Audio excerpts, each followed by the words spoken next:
በስመ አብ ወወልድ ወመንፈስ ቅዱስ አሐዱ አምላክ አሜን። የተወደዳችሁ የልዑል እግዚአብሔር ቤተሰቦች የእናታችን የቅድስት ድንግል ማርያም የአስራት በኩራት ልጆች ፍጹም እስከ ሞት ድረስ በወደደንና ባከበረን በኢየሱስ ክርስቶስ ስም ሰላም እላችኋለሁ። በያላችሁበት እንደምንሰነበታችሁ መመስገን የባህሪውና መመስገን የጌትነቱ የሆነ የአባቶቻችን አምላክ የድንግል ማርያም ልጅ ኢየሱስ ክርስቶስ ስሙ ዛሬም እስከ ዘላለም የተመሰገነ ይሁን። ስለ ጽድቅ የሚሰደዱ ብፁዓን ናቸው። የቅዱስ ማቴዎስ ወንጌል ምዕራፍ 5 ከቁጥር 10 ቃሉን የተናገረው ጌታችን መድኃኒታችን ኢየሱስ ክርስቶስ ነው። ስለ ሃይማኖታቸው ብለው ጽድቅን ፈልገው በሃይማኖታቸው ምክንያት የሚሰደዱ ብፁዓን ናቸው ብሎ ጌታችን መድኃኒታችን ኢየሱስ ክርስቶስ በዚህ የመጽሐፍ ቅዱስ ክፍል ላይ ተናግሯል ማለት ነው። እግዚአብሔር እንደፈቀደ በዚህ ትምህርታችን አጠር አድርገን ጻድቁ አባታችን አቡነ አረጋዊ ወይም ዘሚካኤል ጥቅምት 14 ስለምን ይከበራል የሚለውን እንመለከታለን። በቀጥታ ወደዛ ከመግባታችን በፊት አቡነ አረጋዊ ማን ናቸው? አቡነ አረጋዊ ቤተሰቦቻቸው እናትና አባታቸው ማንና ማን ይባላሉ የሚለውን ማየት ያስፈልጋል። ስለ አቡነ አረጋዊ ታሪክ ስንማማር ሀገራቸው ሮም ነው።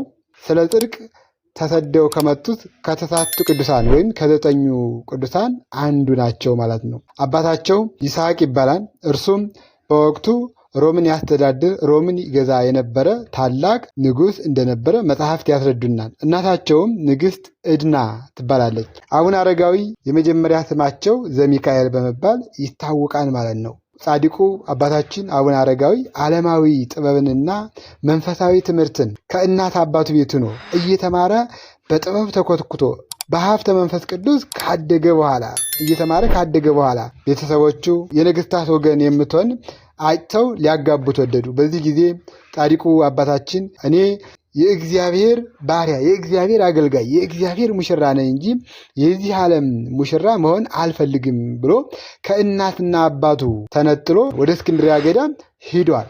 በዛ በገዳሙ ምንኩስናን ከተቀበለ በኋላ ወደ ኢትዮጵያ መጥቷማ ነው። ወደ ኢትዮጵያ መጥቶ በኢትዮጵያ ያለውን ነገር ተመልክቶ ኢትዮጵያ ሀገረ እግዚአብሔር እንደሆነች አይቶ ኢትዮጵያ የእመቤታችን አስራት ሀገሯ እንደሆነች አይቶ ተመልክቶ ተመልሶ ወደ ሮም ከሄደ በኋላ የእሱን ቅድስናውን የእሱን አስተምህሮቱን ተመልክተው አይተው እናቱ ቅድስት ዕድናን እና ደቀ መዝሙሩ ማትያስን ጨምሮ 8ቱን ቅዱሳን አባቶች መጥተዋል ማለት ነው። ስለ ጽድቅ የሚሰደዱ ጽድቅን ፈልገው ስለ ሃይማኖታቸው ብለው ርቧቸው ጠምቷቸው ወይም በጦርነት ተፈናቅለው ሳይሆኑ ጽድቅን ፈልገው የሚሰደዱ ብፁዓን ናቸው ብሎ ጌታችን መድኃኒታችን ኢየሱስ ክርስቶስ የተናገረው ለዚህ ነው ማለት ነው። ጻድቁ አባታችን ስንመለከት አባቱ ንጉሥ ነው፣ የንጉሥ ልጅ ነው።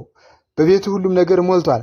እናቱ ንግሥት ናት። ሀብቱም ንብረቱም ወርቁም ስልጣኑም ሁሉም ነገር በእጁ ነበር። ሁሉም ነገር በአባታችን እጅ ነው። ሁሉም ነገር ለቤተሰቦች ተሰጥቷቸዋል። ጻድቁ አባታችን ሁሉም ነገር ኃላፊ ጠፊ መሆኑን ተመልክቶ ሁሉም ነገር የሚጠፋ መሆኑ የዚህ ዓለም ኑሮ የኩንትራት ኑሮ መሆኑን ተመልክቶ ጻድቁ አባታችን በነፃነት እግዚአብሔርን ወደምታመልከው በነፃነት ስመ እግዚአብሔር ወደሚጠራባት ወደ ኢትዮጵያ ብዙ ቅዱሳን አስከትሎ መጥቷማ ነው። ወደ አክሱም ከ8ቱ ቅዱሳን ጋር ከመጣ በኋላ በዓታቸውን በአክሱም አጽንተው እያለ ከተወሰኑ ዓመታት በኋላ በአንድ አካባቢ መቀመጣቸው ወንጌልን ለማስተማር ወንጌልን ለማስፋፋት ስርዓተ ቤተ ክርስቲያን ለማስተማር አመች እንዳልሆነ ከተገነዘቡ በኋላ ከሌሎቹ ቅዱሳን ወንድሞች ጋር ተመካክሮ ወደ ተለያዩ ቦታዎች ተበትነዋል ማለት ነው። ጻድቁ አባታችንም እያስተማረና ድውያን እየፈወሰ ደብረ ዳሞ ወደሚባለው ተራራ መጣ ይለናል።